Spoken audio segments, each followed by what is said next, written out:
Hi everyone, welcome to CamShot. In previous video, we were all done with sp3d hybridization and both of its geometry, that is TPP and square pyramidal. We studied everything about it.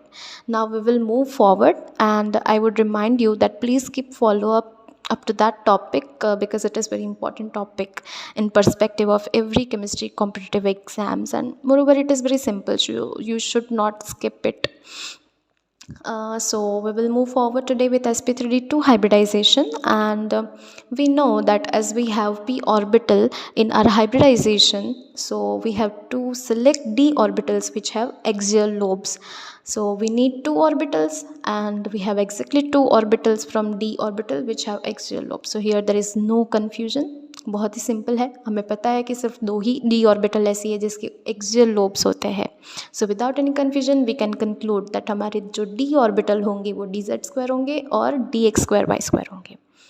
अब एक और चीज़ बहुत ही अब समझ ही गए होंगे कि जो पी जेड और डी जेड स्क्वायर है वो जेड एक्सिस के अलॉन्ग होंगे और rest of them all orbitals are in a plane. ये सेम प्लेन में होंगे, लेकिन जो पी जेड और डी जेड स्क्वायर है वो परपेंडिकुलर टू द प्लेन होंगे.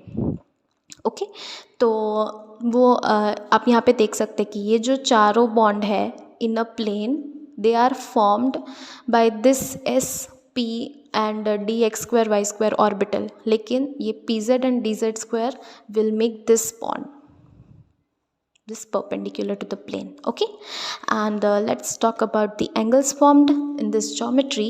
तो 12 एंगल्स होंगे 90 डिग्री के. मैं आपको बता दूं कि यहाँ पे क्या होता है अब कि परसेंट एस कैरेक्टर जो है, आपको अगर याद है तो टीबीपी में हमने पढ़ा था कि परसेंट एस कैरेक्टर जो था वो सब अलग अलग था. परपेंडिकुलर बॉन्ड में भी अलग था, that is axial bond, and equatorial bond में भी अलग था. but here there will be no concept of equatorial bond and axial bond. सारे bonds एक ही जैसे है. इसको कैसे भी घुमाओ, किसी भी तरफ से देखो, क्योंकि ये हर जगह से सेम दिखेगा. अगर आप ऊपर से देखेंगे तो भी इट विल बी सेम, नीचे से देखिए, आगे से देखिए, पीछे से देखिए. टीबीपी ज्योमेट्री में ऐसा नहीं था. Okay, it had some orientation, लेकिन इसे हम किसी भी एंगल से स्टडी करेंगे it will be all same. तो इसीलिए यहाँ पे परसेंट एस कैरेक्टर जो है वो सेम है. क्यों? क्योंकि सारे बॉन्ड एंगल्स सेम है. आपको तो पता है कि परसेंट एस कैरेक्टर जो है वो बेसिकली एंगल्स पे काफ़ी अफेक्ट करता है. अब यहाँ पे सारे एंगल्स एक जैसे हैं. ये देखिए, ये जो परपेंडिकुलर बॉन्ड है वो इन चारों बॉन्ड के साथ 90 डिग्री के एंगल बनाएगा. दैट विल बी 8, इसके 4 और इसके 4, और ऊपर से ये स्क्वायर है तो ये चारों बॉन्ड भी 90 डिग्री एंगल पे होंगे. तो ऐसे 12 एंगल मिलेंगे हमें 90 डिग्री के. एंड ये जो ऑपोजिट डायरेक्शन के जो बॉन्ड्स है, जो हमें 3 पेयर्स दिख रही है, वो भी 180, 180 एंड 180 डिग्री बनाएंगे. तो 3 angles of 180 degree and 12 angles of 90 degree. तो सारे बॉन्ड एंगल सेम, सारी bond length same, and every bond has same as character. So here there will be no concept of axial bonds, equatorial bonds. यहाँ पे जो भी bond ले लो आप, ये भी सेम है, ये भी सेम, ये भी सेम. अब यहाँ पे ये इस ज्योमेट्री को काफ़ी सिंपल बना देता है. हमें कुछ कॉम्प्लिकेटेड चीज़ें पढ़नी नहीं है. आपको बस 2 चीज़ें याद रखनी है कि जैसे टीपीपी में हम रिस्ट्रिक्टेड थे कि lone pair and double bond हम लोग सिर्फ इक्वेटोरियल पोजीशन पे ही रख सकते थे. हम कभी एक्सियल बॉन्ड पे ये lone pair and double bond नहीं रख पाते थे. लेकिन यहाँ पे तो ऐसा कोई कंसेप्ट है ही नहीं. यहाँ पे तो परसेंट एस कैरेक्टर सब में सेम है, अनलाइक टीबीपी ज्योमेट्री. तो यहाँ पे हम लोग डबल बॉन्ड कहीं पे भी बना सकते हैं. आप यहाँ पे बनाओ, यहाँ पे बनाओ, या फिर यहाँ पे बनाओ, या फिर लोन पेयर को इधर रख दो, इधर रख दो, इट डजेंट मैटर. ओके, एक चीज़ ये हो गई. we don't have any restrictions to put double bond or lone pair anywhere. ठीक है, ये हम लोग कहीं पे भी रख सकते हैं. दूसरी इम्पॉर्टेंट चीज़ ये है कि अगर हमारे पास एक से ज़्यादा लोन पेयर या फिर एक से ज़्यादा डबल बॉन्ड या फिर एक डबल बॉन्ड एंड एक लोन पेयर है, तो उसे हम लोग हमेशा एंटी पोजिशन पे रखेंगे, that is at 180 degree angle. क्यों? Because we obviously want to avoid repulsion. ठीक है, तो ये देखिए, अगर मेरे पास 2 लोन पेयर है तो मैं उसको एंटी पोजिशन पे ही रखूँगी. अगर एक बॉन्ड पेयर एंड एक लोन पेयर एंड एक डबल बॉन्ड है तो उसको भी मैंने ऐसे 180 डिग्री पे ही सेट किया है। सिमिलरली अगर मेरे पास 2 डबल बॉन्ड भी होंगे तो मैं उसको ऐसे 180 डिग्री पे ही रखूँगी। Okay, is that clear? Okay, so let's move forward and study the shapes formed by this geometry. Okay, so shapes form by octahedral geometry, तो उसमें हम लोग सबसे पहला केस तो यही पढ़ेंगे कि जब लोन पेयर 0 हो and bond pair 6। Bond pair मतलब sigma bonds. Okay, we never count pi bonds in this bond pair because pi bonds are not actual bonds, not real bonds, they are just sidewise overlapping. तो once again I would like to clear the difference between geometry and shape. Geometry में हम लोग lone pair consider करते हैं, लेकिन shape में हम लोग लोन पेयर कंसिडर नहीं करते। तो that makes difference between geometry and shape. लेकिन जब लोन पेयर 0 है तो हमारा ज्योमेट्री एंड शेप सेम आएगा, बिकॉज यहाँ पे लोन पेयर है ही नहीं। तो इसका तो सिंपल है, ऑक्टाहेड्रल ज्योमेट्री भी होगी और ऑक्टाहेड्रल शेप भी होगा। एंड इसकी बहुत सारे एग्जांपल्स मैंने यहाँ पे लिस्ट करके रखे हैं, दैट इज़ SF6 हो गया, SEF6 हो गया, TEF6 etcetera etcetera. One more thing, यहाँ जहाँ पे मैं फ्लोरीन यूज़ करती हूँ वहाँ पे एग्ज़ाम में कभी कभी कंफ्यूज करने के लिए एंड डिफ़िकल्ट दिखाने के लिए ऐसे मॉलिक्यूल्स यूज़ करते हैं, दैट इज़ ये मैंने जो यहाँ पे लिखा है। ऐसे बहुत सारे मॉलिक्यूल्स यूज़ कर सकते हैं, लेकिन आपको याद रखना है कि मोनोवैलेंट एटम्स जो है वो, ये देखिए जैसे मैंने फ्लोरीन है तो फ्लोरीन की जगह अगर ये भी रख दूंगी तो क्या फ़र्क पड़ता है उसके। अभी O निकाल के अगर मैंने नाइट्रोजन के साथ SO2F लगा दिया तो क्या फ़र्क पड़ता है। आपको मॉलिक्यूल कभी भी देख के घबराना नहीं है, वो बस कॉम्प्लेक्स दिखाने की कोशिश कर सकते हैं, लेकिन अगर आपके कंसेप्ट क्लियर है तो आपकी कभी कोई गलती नहीं हो सकती। ठीक है, तो आगे पढ़ते हैं। अगर मेरे पास लोन पेयर 1 है एंड बॉन्ड पेयर 5 है तो फिर यहाँ से ज्योमेट्री एंड शेप सेम नहीं होंगे, बिकॉज ज्योमेट्री में तो हम लोग लोन पेयर कंसिडर करेंगे तो ज्योमेट्री तो ऑक्टाहेड्रल ही रहेगी, लेकिन शेप में देखिए मैं लोन पेयर को कभी कंसिडर नहीं करूँगी। तो सिग्मा बॉन्ड सिर्फ 5 है और ये ऐसे कुछ ऐसे दिखेगा। ठीक है, और इसको अगर मैं ऐसे इग्नोर कर दूं तो आपको ईज़िली कंक्लूड कर पाएंगे कि ये स्क्वायर पिरामिडल ज्योमेट्री है।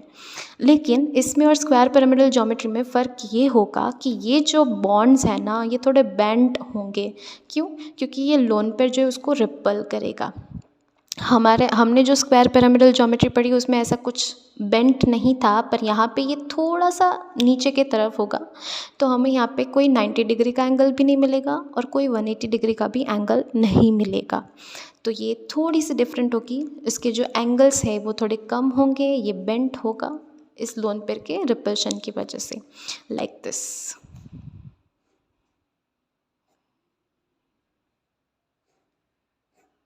ये मेरा तो थोड़ा क्लियर नहीं दिख रहा है, but it will help you imagine a little bit. Okay, ऐसा कुछ। इसके एग्जाम्पल्स देखिए, IF5, BRF5, SF-। अब देखिए आपको ये भी अभी आज आ गया होगा कि अगर आयोडीन है तो उसके पास कितने 7 इलेक्ट्रॉन्स होते हैं, इसमें से एक लोन पेयर निकाल दो तो कितने बच जाएंगे 5, और हमें एग्जैक्टली 5 ही सिग्मा बॉन्ड चाहिए, तो ये 5 फ्लोरीन उसके साथ सिग्मा बॉन्ड बना लेंगे। सिमिलरली विथ ब्रोमीन, लेकिन ये जो सल्फ़र है इसके पास 6 इलेक्ट्रॉन्स होते हैं। ठीक है, तो हमें एक इलेक्ट्रॉन उधार चाहिए रहेगा, तो इसके लिए यहाँ पे माइनस चार्ज लगा के मैंने यहाँ पे मैंने 5 लिखना। तो 6 इलेक्ट्रॉन्स होंगे एंड 6 इलेक्ट्रॉन में से 5 इलेक्ट्रॉन के साथ सिग्मा बॉन्ड बनाएगा फ्लोरीन, एंड एक इलेक्ट्रॉन लिया होगा, सो 1 लोन पेयर हो जाएगा। ओके, सिमिलरली यहाँ पे देखिए अब जीनन के पास तो 8 इलेक्ट्रॉन होते हैं और हमें चाहिए 7, तो वो एक इलेक्ट्रॉन डोनेट कर देगा। तो आपको ये आयन बना के भी एग्जाम्पल्स लिखना आना चाहिए। अभी अगर आपको उसमें डाउट है तो आप प्लीज़ मुझे बताइए, मैं आपको फिर से सिखा दूँगी।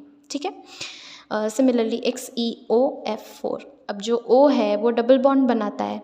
ठीक है, तो एक पाई बॉन्ड, एक जो इलेक्ट्रॉन बच जाता है वो डोनेट करने के बजाय अगर उसको रखना है अपने पास तो वो बाईवेलेंट एटम के साथ बॉन्डिंग करेगा सो दैट एक पाई बॉन्ड बन जाएगा। वो वैसे भी कहीं पे कंसिडर तो होता नहीं है, ठीक है। तो इसके पास 8 इलेक्ट्रॉन होंगे, जिसमें से एक सिग्मा बॉन्ड, एक पाई बॉन्ड ऑक्सीजन के साथ, और बाकी के जो 4 इलेक्ट्रॉन बच गए वो F फ्लोरीन के साथ बन जाएगा, एंड एक लोन पेयर बच जाएगी जो हमें चाहिए इस ज्योमेट्री के लिए। Okay, the third one and last one is, अगर मैंने 2 लोन पेयर ले लिए एंड 4 बॉन्ड पेयर, तो आपको मैंने पहले ही बताया कि अगर हमारे पास मोर देन 1 लोन पेयर है तो हम उसे एंटी पोजीशन पे रखेंगे। और अगर मैं इन दोनों को इग्नोर करूं तो आप देख सकते हैं कि it is none other than square planar geometry.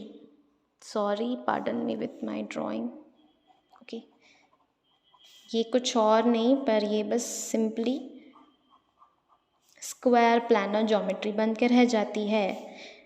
तो उसमें भी आपको पता है कि सारे 90 डिग्री के एंगल होंगे, एंड इधर रिपल्शन क्यों अफेक्ट नहीं करता, बिकॉज ये दोनों के रिपल्शन जो है वो सामने सामने कैंसल आउट हो जाएंगे। Very simple. एंड उसके ये कुछ एग्जाम्पल्स है, XeO4 4 माइनस, XeF4। यहाँ पे 4 माइनस क्यों है ये मैं आपको दिखाती हूँ। ये देखिए, जो जिनन है उसके पास पहले तो 8 इलेक्ट्रॉन होंगे। ओके, ये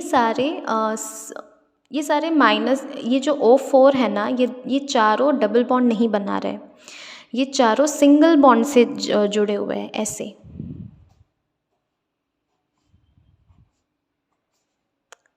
O minus, O minus, O minus, O minus, and यहाँ पे एंटी पोजीशन पे 2 लोन पेयर, तो इसीलिए इस पे XeO4 एंड 4 माइनस चार्ज है, ठीक है।